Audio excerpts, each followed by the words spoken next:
Crime petrol में शुरू से रिसर्च जो एक वर्ड है वो तो बहुत ही प्रोमिनेंट रहा है, जैसा आप मतलब हम एंटरटेनमेंट चैनल्स की बात करें तो हम देखा करते थे डेली सोप, फिर आए रियलिटी शोज, लेकिन रियलिटी बेस्ड पहला शो क्राइम पेट्रोल था और इतनी लंबी जर्नी उसने पूरी की है।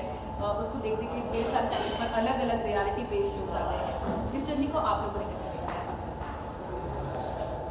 हम लोगों ने बिगिनिंग से मतलब इसको जिस तरह से कंसीव किया, मैं और नीरज हम 12 साल से हम लोग इस पे काम कर रहे हैं। तो हम लोगों ने इसको पहले कंसीव किया और फिर उसको एग्जीक्यूशन में जो है कि उसको जो रियलिटी है वो रियलिटी लाना, वो धीरे धीरे हमने इवॉल्व किया कि है ना। पहले हम एक्चुअल रियल जो जाके करते थे, फिर रियल को ड्रामेटाइज करना, फिर वो ड्रामेटाइज को किस तरह से उसको रियल वाला फील देना, रियलिस्टिक फील देना।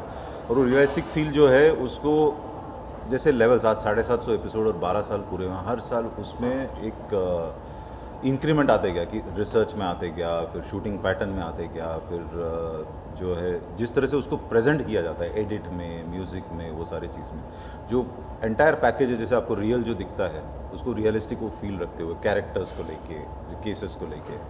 तो वो जर्नी जो है वो जर्नी इवॉल्विंग जर्नी है जो 12 साल से जो है। तो आज 750 एपिसोड जब पूरे हो रहे हैं तो हम काफ़ी चेंज होते आए हैं इंसानों में और अभी भी चेंज होते रहे हैं। बिल्कुल, हम देखते हैं कि अनूप की जो एक्टिंग है उसको लोग बहुत ज़्यादा पसंद करते हैं। लॉ की बात करते हैं, रूल्स की बात करते हैं, रेगुलेशंस की बात करते हैं, वो भी ज़्यादा अवेयरनेस आ गई मेरे ख्याल से इस शो के बाद लोगों को जानकारियाँ आप लोग देने लगे हैं। उसके लिए भी खास रिसर्च की जाती है प्रॉपर तरीके से और आगे भी करते हैं। आई थिंक क्राइम पेट्रोल में शुरू से रिसर्च जो एक वर्ड है वो तो बहुत ही प्रोमिनेंट रहा है, जैसा आप सुबह ने बताया कि जब कंसीव किया इन्होंने उसमें मेरे ख्याल से इनका बड़ा मेजर इस बात पे जोर था कि रिसर्च बहुत डिटेल में होनी चाहिए, उसमें से कितना रखना है, कितना दिखाना है, क्या कहना है, वो ये चूज़ करते थे। लेकिन research was always a big medium कि वो ज़्यादा डिटेल में होनी चाहिए।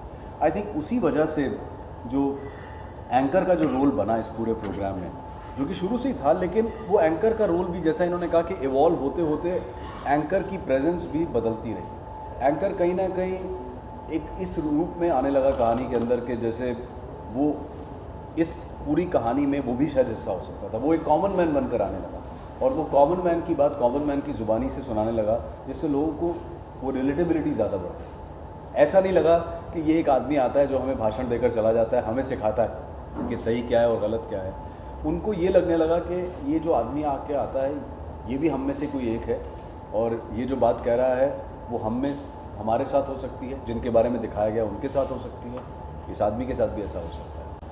डेफिनेटली ये जो शो है वो रियल जो क्राइम होता है हमारे आसपास का रोज होता है उसको लेकर है, लेकिन आप लोगों से इंस्पायर होकर ढेर सारे और टीवी शोज आ रहे हैं, उनको लेकर आप उनका क्या कहना है?